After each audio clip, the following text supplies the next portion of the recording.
मोदींच्या आवाहनाची खिल्ली उडवणाऱ्या विरोधकांवर सदाभाऊ खोत आणि गोपीचंद पडळकर यांची टीका. मोदी हेही कधीतरी ट्रम्प यांना ढाक लावतील, सदाभाऊ खोत यांचं विधान. तर सांगली पेठ रस्त्यावरील खड्डे बुजवता आले नाहीत, ते आता मोदींना सल्ला देत आहेत, गोपीचंद पडळकर यांची जयंत पाटील यांच्यावर टीका. पंतप्रधान नरेंद्र मोदी यांनी भारतीय नागरिकांना बचतीच्या माध्यमातून आत्मनिर्भर भारतासाठी केलेला आवाहनात जाहीर पाठिंबा देण्यासाठी सांगलीतील मारुती चौक येथे नागरिक शेतकरी कष्टकरी परिषद पार पडली.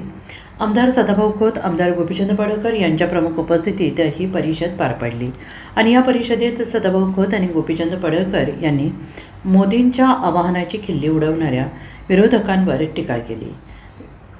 या सभेत सदाभाऊ खोत यांनी मोदींच्या आवाहनावर उपस्थित करणाऱ्या विरोधकांवर टीका केली आहे.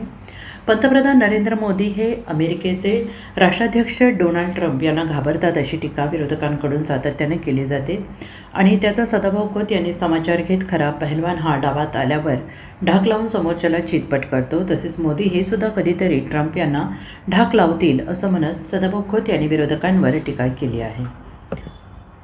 पंतप्रधान मोदी सध्या परदेश दौऱ्यावर आपल्याला समुद्रातून पाईपलाईनमधून पेट्रोल डिझेल आणता येईल का याबाबत प्लॅन करत आहेत. मात्र काँग्रेस महाआघाडीतील नेते मोदींवर आरोप करत आहेत.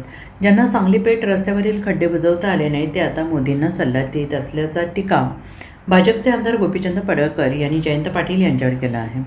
सोने खरेदी करू नका, सार्वजनिक वाहनांचा वापर करा, इंधन बचत करा, परदेश दौरे टाळा असे आवाहन मोदींनी केले. यात विरोधकांना काय अडचण आहे. यापूर्वीही देशावर संकट आल्यानंतर जवाहरलाल नेहरू, लाल बहादूर शास्त्री यांनी जनतेला आवाहन केलं होतं, तेव्हा कोणी यावर प्रश्न उपस्थित केला नव्हता. अनेक देशात इंधनाचे दर वाढले आहेत. या देशांच्या तुलनेत भारतात इंधनाचे दर तेवढे वाढलेले नाहीत. करत असतो. आता ती हॉर्मुझ नावाची जी समुद्र दुनिया आहे ती बंद पडली मध्ये महिनाभर. मग आपल्या एका देशाचं तेल थांबलं होतं का? नाही आहे. अनेक राष्ट्रांचं तेल तिथं थांबलं होतं. आता जे माननीय मोदी साहेब गेलेले आहेत तिथून समुद्राच्या खालून पाईपलाईन करून भारताचा कायमचा प्रश्न मिटवता येतोय का याच्यावरती विचार सुरू आहे. जर मोदी साहेब समुद्राच्या खालून पाईपलाईन भारतात आणायचा विचार करत असतील तर ज्यांना ईश्वरपूर चांगली रस्ता करायची अक्कल नाही त्यांनी मोदी साहेबांना सल्ला देण्याची आवश्यकता नाही.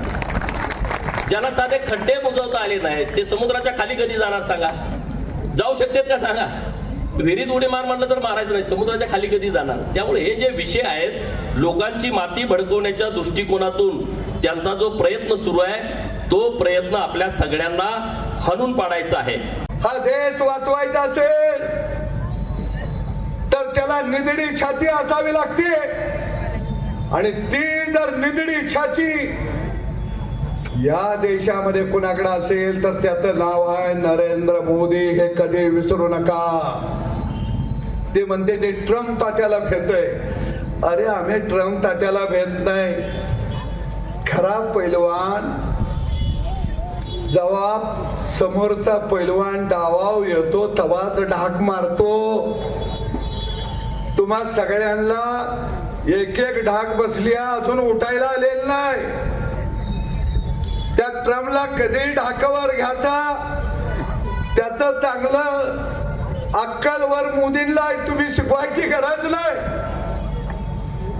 आणि म्हणून आजचा हा जी परिषद. Bureau report, SBN Marathi, Sangli.